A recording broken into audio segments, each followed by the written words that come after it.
বেগম খালেদা জিয়া চিকিৎসার জন্য লন্ডন গেছেন।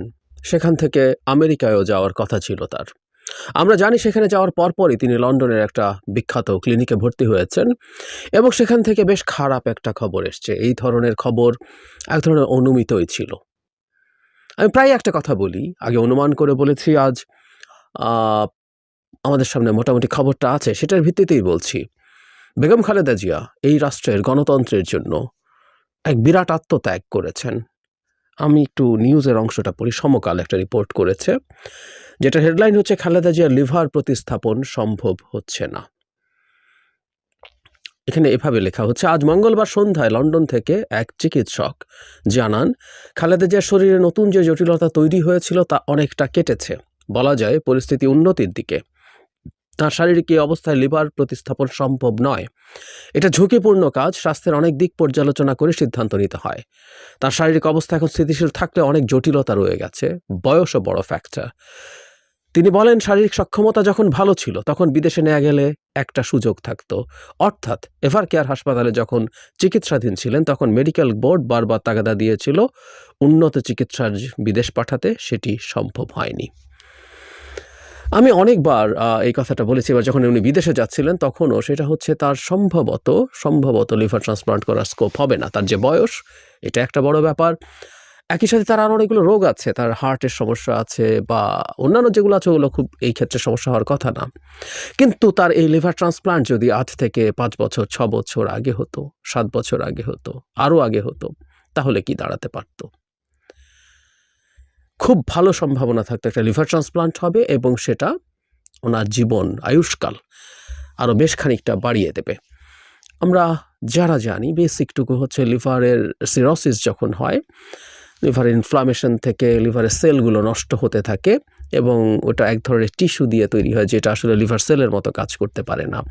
যখন ট্রান্সপ্লান্ট করে দেয়া হয়, একটা অংশ দিয়ে দেয়া গেলেই এটা খুবই, মানে লিভারের পুরো অংশ দরকার হয় না, একটা অংশই মানুষের শরীরের প্রয়োজনীয়তা মেটাতে পারে। তখন সেই লিভার তাকে বাঁচিয়ে রাখতে পারে খুব চমৎকারভাবে। সেই সুযোগটা শেষ হয়ে গেল। কেন সুযোগটা শেষ হয়ে গেল?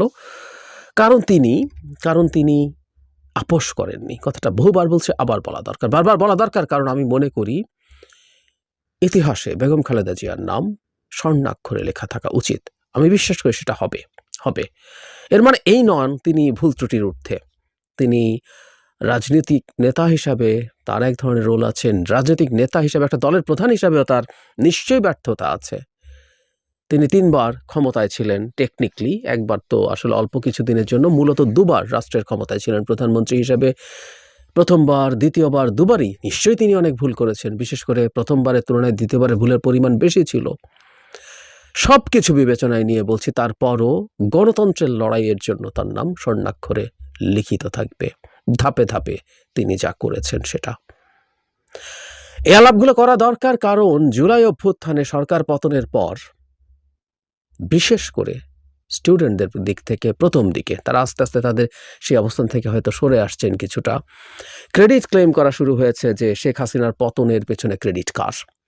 বিএনপি পারে নাই, বিএনপি 28 অক্টোবর পারে নাই, এতদিন পারেন নাই, এতদিন কেন মানুষ নামে নাই, এসব প্রশ্ন করা হয়েছিল এবং এখনো করা হয়। আমি ব্যক্তিগতভাবে মনে করি আমাদের ঐক্যের ফাটল তৈরি হওয়ার পেছনে এটাও বড় ফ্যাক্টরগুলোর একটা। যাই হোক, সেটা অন্য আলোচনা, আজ সেখানে যাচ্ছি না। কিন্তু একাধিক ভিডিও করেছি, বিশেষ করে মুভমেন্টের পর যখন খুব অল্প সময়ের মধ্যে ক্রেডিট ক্লেম করা শুরু হয়, ইনডিরেক্টলি একজন কথিত মাস্টার মাইন্ডকে সামনে আনা হয় এবং তিনি নিজেও তার বক্তব্যে এই একই ধরনের দাবি ইনডিরেক্টলি করেন, তখন এটা যে সেই কাজ নয়। এবং শুধু সেটা না, বিএনপির মতো একটা দল কিভাবে এই মুভমেন্টটাকে, বিশেষ করে শেখ হাসিনা বিরোধী লড়াইটাকে ধরে রেখেছিল, কি কি কারণে তাদের বিরাট অবদান আছে, সেই আলাপ করেছি। বিএনপিও নয়, জামাত একটা গুরুত্বপূর্ণ রোল প্লে করেছে 15 সাল পর্যন্ত। একটা পর্যায়ে তারা থেমে গিয়েছিল, কিন্তু একটা পর্যায়ে পর্যন্ত তারা যথেষ্ট ভাইব্রেন্ট ছিল, বিশেষ করে তাদের নেতাদের যখন যুদ্ধাপরাধের বিচারের নামে ফাঁসিতে ঝোলানো হচ্ছিল তখন। আর আমরা অন্যান্যদেরকেও ছোট করব কেন? সংখ্যায় হয়তো কম, কিন্তু তারপরও মানে জনসংখ্যার দিক থেকে বলছি, সমর্থক সংখ্যার দিক থেকে বলছি, কর্মী সংখ্যার দিক থেকে বলছি কম, কিন্তু অনেকগুলো রাজনৈতিক দল তারপরও মাঠে ছিল। গণতন্ত্র মঞ্চ খুব ভাইব্রেন্টলি মাঠে ছিল। তারা যথেষ্ট ভালো পারফর্ম করেছে। ইভেন এই ২৪ সালের শেষের অংশেও যখন নির্বাচনের আগে আর কেউ মাঠে ছিল না, তখন গণতন্ত্র মঞ্চ মাঠে ছিল। তো যে কথাটা বলছিলাম, এটা একটা লম্বা লড়াইয়ের ইতিহাস। কিন্তু বেগম খালেদা জিয়ার জায়গাটা কোথায়? আমি এভাবে যদি বলি যে ১৪ সালে নির্বাচনে যাননি তিনি। তার উপরে যথেষ্ট ইনফ্লুয়েন্স ছিল। কেউ বলেন উনি ১৪ সালে নির্বাচনে গেলে ভালো করতেন। কারণ এর আগে সিটি কর্পোরেশন নির্বাচনগুলো ফেয়ার হয়েছিল এবং আওয়ামী লীগ হেরেছিল বিএনপির কাছে। ফলে অনেকে বলছেন যে শেখ হাসিনা কি যেন মিনিস্ট্রি দিতে চেয়েছে, এগুলো নিলে বিএনপি জিতে যেত। আমি একেবারেই মনে করি না। যে আর্গুমেন্টটা আছে, একটা হাইপোথেসিস আছে এরকম যে সিটি কর্পোরেশন নির্বাচনগুলো আওয়ামী লীগ দিয়ে মূলত টেস্ট করার চেষ্টা করেছে আসলে পরিস্থিতি কী, তারপর তারা ন্যাশনাল ইলেকশনের সেই স্ট্র্যাটেজি ব্যবহার করবে। আমি মনে করি এটা দুটো কারণে ছিল। একটা হলো পরীক্ষা করে দেখা, আর একটা বিএনপিকে নির্বাচনে আনা যায় কিনা এটা দিয়ে এক ধরনের টোপ, যে তুমি তো জিতে গেছো, নির্বাচনে আসো। জাতীয় নির্বাচন শেখ হাসিনা ম্যানিপুলেট করতেন। বিএনপির অধীনে যদি স্বরাষ্ট্র মন্ত্রণালয় তথাকথিত থেকেও থাকতো, কিছু আসতো যেত না। এরকম আরও কয়েকটা মন্ত্রণালয় দিলেও কিছু আসতো যেত না। শেখ হাসিনা যেখানে বসে আছেন, দিনের শেষে সবকিছু সেভাবেই হতো। বরং বিএনপি ওই নির্বাচনে গিয়ে শেষ পর্যন্ত শেখ হাসিনার সরকারকে বৈধতা দিতেন। 18 সালে বিএনপিকে নির্বাচনে যেতে হয়েছিল কারণ তার নিবন্ধন বাতিল হয়ে যেতে পারত। বাতিল করে সে ধারের শীষ মার্কাটা অন্য কাউকে দিয়ে দেওয়ার প্রবাবিলিটি ছিল। বিএনপি 18 সালেও যে খুবই কনভিন্সড হয়ে নির্বাচনে গেছে, আমি সেটা মনে করি না। কিন্তু সেই নির্বাচনেই আওয়ামী লীগের সাথে আতাত করতে যদি বিএনপি করত, বিএনপির সাথে সে অফার ছিল, সেখানেই এসছে বেগম খালেদা জিয়া তার ট্রিটমেন্ট আরও বেশ আগে নিতে পারতেন। 18 সালের নির্বাচনে তিনি রীতিমতো জেলে, তার আগে তাকে জেলে পাঠানো হয় এবং তিনি যদি সেই আন্ডারস্ট্যান্ডিংয়ে আসতেন, উনি জেলে থাকতেন না, উনি জামিন পেয়ে যেতেন, বিদেশে চিকিৎসার জন্য যেতে পারতেন। কিন্তু উনি কম্প্রোমাইজ করেননি। বিএনপি রাস্তায় থেকেছে, ফাইট করেছে। সেই কারণেই শেখ হাসিনাকে ইতিহাসের বীভৎসতম ঘটনাটা ঘটাতে হয়েছিল 18 সালে। জাস্ট খালেদা জিয়া তার সাথে আঁতাত করেননি বলে, আপোষ করেননি বলে 53 জন প্রার্থী শারীরিকভাবে আহত এবং রক্তাক্ত হয়েছেন। বহু প্রার্থী কারাগারে ছিলেন এবং সেই কুখ্যাত রাতের ভোট এটা করতে হয়েছিল কারণ বেগম খালেদা জিয়া তার সাথে আতাত করেননি। ওই একটা ভোট আওয়ামী লীগের ক্ষমতায় থাকার লেজিটিমেসি একেবারে শেষ করে দিয়েছিল। 14 এক ধাপ, তারপর 18 এবং 24 সালের কথাও বলছি। 24 সালেও তখন খালেদা জিয়া অনেক দুর্বল হয়ে পড়েছেন। তিনি হসপিটালে ছিলেন সেই সময়টাতে, নির্বাচনের আগে দীর্ঘ সময়। তার সাথে দেখা করেছেন তার দলের বাইরের কোনো রাজনৈতিক নেতা, তাদের সাথে আমার কথা হয়েছে। তারা আমাকে এভাবে বলেছেন, উনি খুব স্ট্রংলি একটা কথা বলেছেন যে কোনোভাবেই নির্বাচনে যাওয়া যাবে না, কেউ যেন নির্বাচনে না যায়। আপনারা কনভিন্স করার চেষ্টা করেন সবাইকে সাথে নিয়ে নির্বাচন থেকে দূরে থাকুন। এখানেও বেগম খালেদা জিয়া কম্প্রোমাইজ করেননি। উনি বাসায় ছিলেন, উনি সরকারি এক্সিকিউটিভ অর্ডারে বাইরে এসছেন, কিন্তু ওনাকে বিদেশে যেতে দেওয়া হচ্ছিল না। রেজাল্ট কি হতো সেটা পরের কথা, কিন্তু বিদেশে গিয়ে দেখার যে স্কোপ ছিল সেই সুযোগটা উনি নেননি। উনি কম্প্রোমাইজ করেন। এগেইন 24 সালে যদি কম্প্রোমাইজ করতেন, তাকে বিদেশে যাওয়ার পারমিশন তখনই দিয়ে দেওয়া হতো। আওয়ামী লীগ মরিয়া ছিল কোনো না কোনোভাবে কিছু মানুষজনকে বাইরে থেকে নির্বাচিত করিয়ে আনা। দুটো দোকান খোলা হয়েছিল, তৃণমূল, বিএনপি এবং বিএনএম। বিএনপির সিগনিফিকেন্ট কাউকে নিতে পারেনি, নিতে পারলে জিতিয়ে আনতো। যারা গেছে, জেনারেল ইব্রাহিম, শাহজাহান, ওমর, এদেরকে জিতিয়ে আনা হয়েছিল, সেভাবে জিতিয়ে আনা হতো। কিন্তু উনি কম্প্রোমাইজ করেননি। এটাই বেগম খালেদা জিয়া। একজন সাধারণ গৃহবধূ থেকে একটা রাজনৈতিক দলকে গড়ে তোলা। রাজনৈতিক দল আসলে বিএনপি হয়ে উঠেছে বেগম খালেদা জিয়ার হাত ধরে, আমাদের এটা বলতেই হবে। জেনারেল জিয়া যখন ক্ষমতায় আসলেন এবং এরপর যখন প্রেসিডেন্ট হলেন, তিনি দল তৈরি করলেন। কিন্তু একটা ক্ষমতায় থেকে একটা দলকে আসলে দল হিসাবে বোঝা কঠিন, কারণ ক্ষমতার একটা আলাদা অরা আছে, ওটার মধ্যে সবাই থাকতে চায়, আসতে চায়। ক্ষমতা নানান রকম মজা নিতে, বেনিফিট নিতে অনেকে এসে হাজির হয়। সুতরাং সেই দলটা যখন আর ক্ষমতায় থাকে না, তখন সে কিভাবে দল হিসাবে কাজ করছে সেটা দেখার। সুতরাং বেগম খালেদা জিয়ার হাত ধরেই বিএনপি নামের এই দলটা তৈরি হয়েছে আদতে রাজনৈতিক দল হিসেবে, এটা আমি বিশ্বাস করি।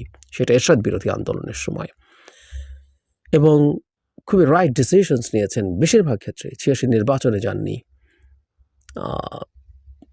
মানে তখনই তার আপোষহীন সেই ভাবমূর্তি গড়ে উঠেছিল এবং আরেকজন শেখ হাসিনা বেঈমান হয়ে উঠেছিলেন, যিনি বেঈমান হবে ঘোষণা দিয়ে পরদিনই নির্বাচনে গেছেন এবং তার সেই লড়াই পরবর্তীতে এরশাদ পতনের সাথে যুক্ত, ক্ষমতায় আসা এবং ফাইনালি ৮ সালের পর থেকে, বিশেষ করে ১১ সালের পর থেকে যখন আওয়ামী লীগ সংবিধান সংশোধন করে তত্ত্বাবধায়ক সরকার ব্যবস্থা বাতিল করে, সেই সময়ে যে পরিমাণ টর্চার বিএনপির ওপরে হয়েছে শেষ পর্যন্ত ২৪-এ এসে এই দীর্ঘ ১৩ বছর এই অকল্পনীয় টর্চারের মধ্যে থেকে বিএনপি দলটা ইন্টিগ্রেটেড থেকেছে। এটা দল হিসেবে, রাজনৈতিক দল হিসেবে সত্যিকার অর্থে রাজনৈতিক দল হয়ে উঠেছে। এর একটা বিরাট অংশ জেলে যাওয়ার আগ পর্যন্ত বেগম খালেদা জিয়াই তার নেতৃত্ব দিয়েছেন। পরবর্তীতে জনাব তারেক রহমান তিনিও খুবই যোগ্য নেতৃত্ব দিয়ে সেই দলটাকে সেই জায়গাটায় ধরে রাখতে পেরেছেন। কিন্তু বেগম খালেদা জিয়ার একটা বিরাট জায়গা এর মধ্যে আছে। আবারও বলছি, উনি জেলে থেকেও উনি কম্প্রোমাইজ করতে পারতেন। 18 নির্বাচনের আগে জেলে যাওয়ার কিছুদিনের মধ্যে ঠিক আছে 50, 60, 70টা সিট মেনে নিলাম, আমি তোমার সাথে কোঅপারেট করব, কোলাবোরেট করব, তুমি ক্ষমতায় থাকো।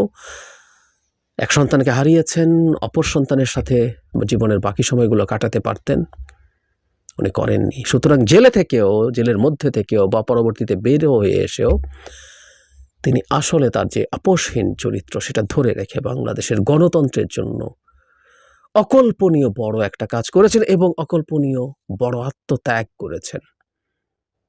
নিশ্চিতভাবে তার চিকিৎসকরা তাকে এটা জানিয়েছেন যখন তিনি প্রাথমিকভাবে জেলে ছিলেন, যখন তার লিভার সিরোসিসের লক্ষণ প্রকাশ পাচ্ছিল, তখন নিশ্চয়ই তাকে জানিয়েছিলেন যে এটা অ্যাজ আর্লি অ্যাজ পসিবল এটা ট্রান্সপ্লান্টটা করতে হবে, কিন্তু সেটাই ডেফিনিটিভ ট্রিটমেন্ট। বাকি সব কিছু আসলে আর কোনোটা ডেফিনিটিভ ট্রিটমেন্ট না, কিউরেটিভ ট্রিটমেন্ট না।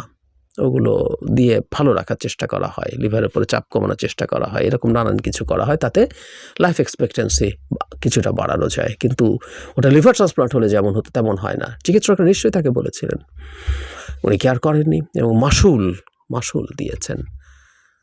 কিন্তু দিনের শেষে আমরা এটুকু বলতে চাই, জেনে শুনে নিশ্চিতভাবেই তিনি এক অসাধারণ আত্মত্যাগ করে ফেলেছেন। আমরা আশা করি তিনি অনেকটা সুস্থ থাকবেন, লাইফ এক্সপেক্টেন্সি যতটা সম্ভব বাড়বে, কিন্তু উনি অলরেডি একটা ঝুঁকি নিয়ে ফেলেছেন এবং সেটার মাসুল দিয়ে ফেলেছেন। আমাদের ইতিহাসে তার নাম এই কারণে স্বর্ণাক্ষরে লিখিত থাকা উচিত। আমি বিশ্বাস করি সেটা থাকবে। একটা মানুষ তার ভুল ত্রুটি, সমস্যা সব কিছুর ঊর্ধ্বে উঠে এটা করবে এবং আমাদের জেনজিরা বিএনপি করতে হবে না, খালেদা জিয়াকে সমর্থন করতে হবে না, কিন্তু তার যে স্থান, তার যে জায়গা, সেটায় তাকে রাখার জন্য তাদের বুঝতে হবে, তার লড়াইটাকে রেকগনাইজ করতে হবে। কোনো রকম কোনো ট্রোল আমরা কাউকে দেখেছি 5 আগস্ট শেখ হাসিনার পতনের পর তাকে নিয়ে কিছু ক্ষেত্রে ট্রোল করার চেষ্টা করা হয়েছে। এটা অন্যায়, এটা ভুল। তাকে তার যোগ্য সম্মানটা দিতে হবে।